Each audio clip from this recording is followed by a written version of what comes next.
I will also sit on the mount of the congregation on the farthest sides of the north. I will be like the Most High. And then look at verse 16. If this is Lucifer in his angelic form and his rebelliousness in heaven, then tell me, what do you do with verse 16? Verse 16 says, those who see you after he's captured will gaze at you and consider you, saying, is this the what? The man who made the earth tremble. Earth to America. This is not talking about just the devil and his rebelliousness. This is talking about the Antichrist himself. Reading this as a Muslim is much more shocking than it is for you as a Westerner. Because as a Muslim, I came from the alien world.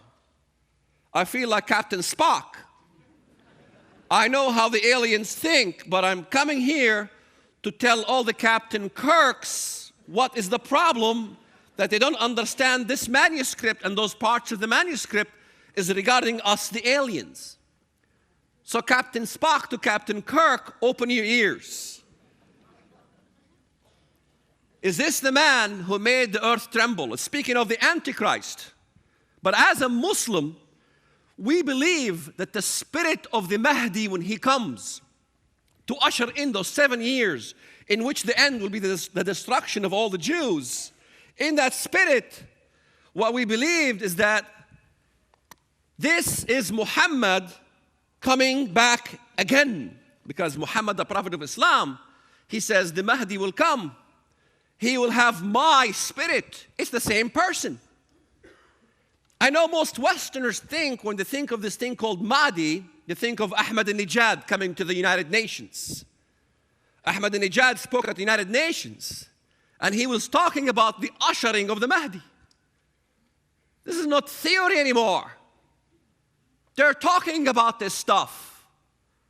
And you might think, well, this is the 12th Imam thing. Most Americans ask me these questions all the time. What is this 12th Imam thing? Forget the 12th Imam thing.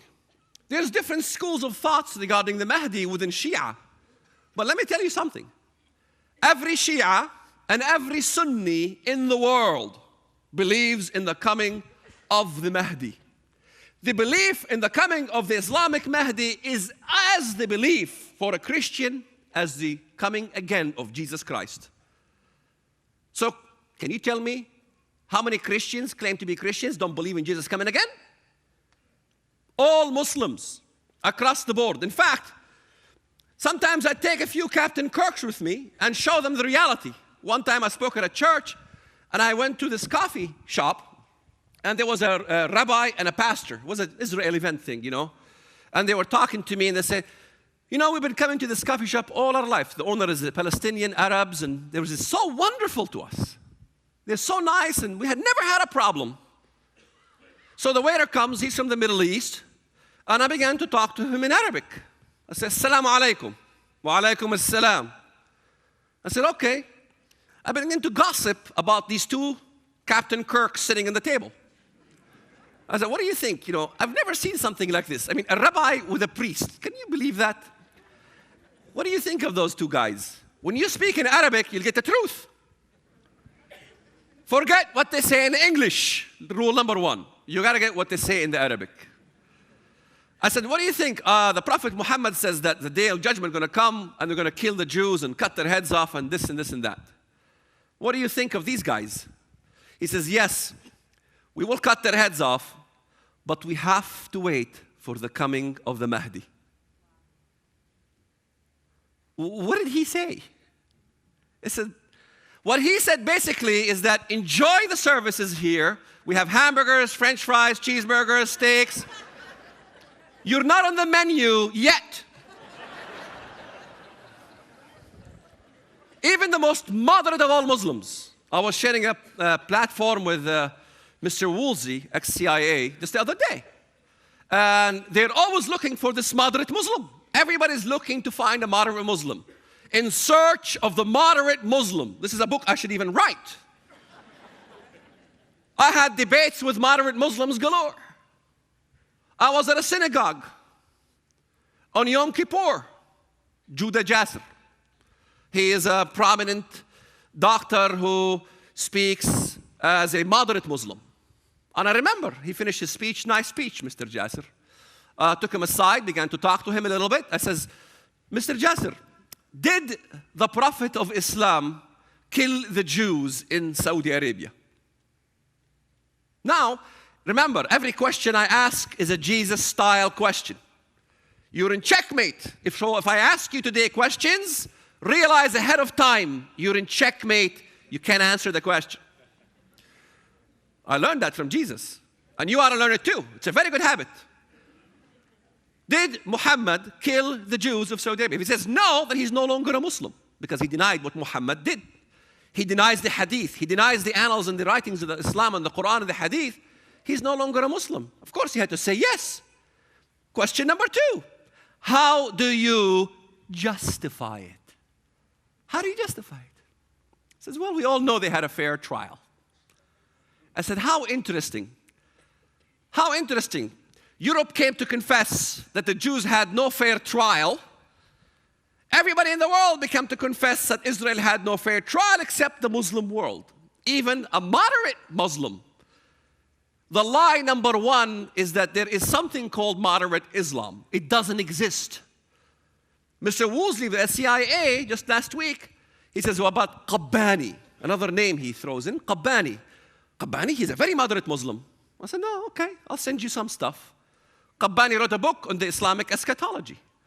Qabbani talked about how we're going to usher in a khilafah, which means the vicar of Muhammad on earth. Qabbani wrote about Armageddon. Qabbani wrote about the coming Mahdi. But the Qabbani, who basically criticizes the terrorists in America, it's because they criticize them because they should not do anything now. They have to wait till the ushering of the Mahdi. So there is these 2 schools of thought. Some say Osama bin Laden is good. Some say Osama bin Laden is bad because Osama bin Laden should wait for the coming of the Mahdi. So when the Mahdi comes, guess what?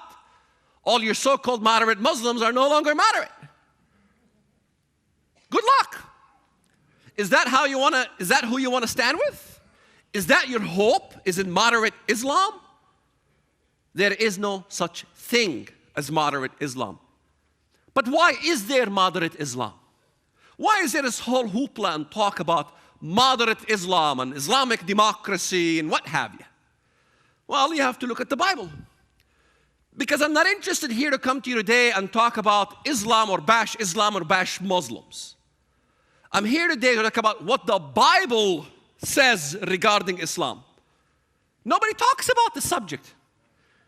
Everybody talks about terrorism, they talk about it in generic form. Secular speeches, secular books. You go to the bookstore, you buy secular books on Islam and what have you.